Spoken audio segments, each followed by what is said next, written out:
Saya berikan contoh. Maluku Utara. Ada gubernur Maluku Utara. Hati-hati. Gubernur, hati-hati. Maluku Utara, hati-hati. Hati-hati dengan main-main. Karena pertumbuhan ekonomi di Maluku Utara itu 27%.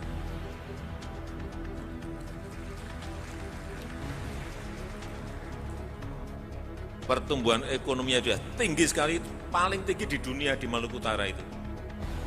Nggak percaya, cek mana ada pertumbuhan ekonomi sebuah provinsi 27%. Karena apa? Lompatan itu karena apa? Karena hilirisasi. Di situ ada industri smelter yang nanti ini akan tumbuh lagi kalau smelter di sana tambah industri yang turunan-turunan dari nikel itu semua bisa dikerjakan di Maluku Utara. Sebab itu saya titip hati-hati, bukan hati-hati nggak baik, tapi hati-hati sudah baik, tapi hati-hati jangan menjadi nggak baik. Dan yang bagus lagi di Maluku Utara itu, waktu saya ke Ternate sebulan yang lalu, saya cek di pasar, harga-harga itu sangat stabil. Saya cek ke BI, berapa sih inflasi di Maluku Utara? 3,3%. Gimana nggak seneng rakyatnya, inflasinya hanya 3,3, pertumbuhan ekonominya 27%, sehingga saya titip tadi pada gubernur, hati-hati. Jangan sampai salah policy sehingga investasi yang masuk ke sana menjadi terhambat. Ada Pak, dari Maluku Utara. Siap Pak. Gimana Pak? Oh iya Pak, pertumbuhan kami tinggi Pak, 27%. Di saat COVID, di saat dunia lagi mengalami resesi, tidak akan mungkin bisa mencapai 27%. Hanya kami Pak. Tetapi mesti diingat Pak, 27% itu yang tumbuh pertambangan dan industri, sehingga tumbuhnya tinggi. Kami tidak menikmati pertumbuhan itu Pak Presiden. Uangnya keluar semua Pak Presiden. Yang penikmat itu adalah Tiongkok. Dari investasi ekspor kami meningkat, impor kami meningkat. Yang bergerak di Halmahera hanyalah mereka-mereka yang bergerak di sektor tambang. Karena itu Bapak Presiden bilang pertumbuhan ekonomi yang tinggi itu penikmatnya tidak dari Maluku Utara.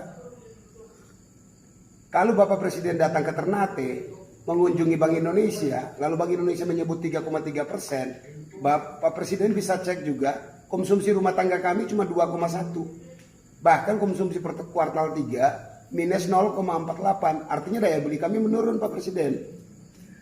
Petani kami tidak ada yang kaya Pak Presiden, harga kopra kami anjlok dari 12.500 per kuartal 1 turun menjadi 3.000 per kilogram di kuartal 3. Daya beli kami turun sehingga inflasi tidak meningkat karena tidak banyak yang mau membeli barangnya. Nah di situ Pak Presiden, kami sudah cukup menjaga Pak Presiden. Kurang apa kami menjaga Pak Presiden? Seluruh pengusaha datang dari Jakarta. Pelaku UMKM kami tidak ada satu yang masuk ke industri, tidak menjadi pemain di dalam industri tambang.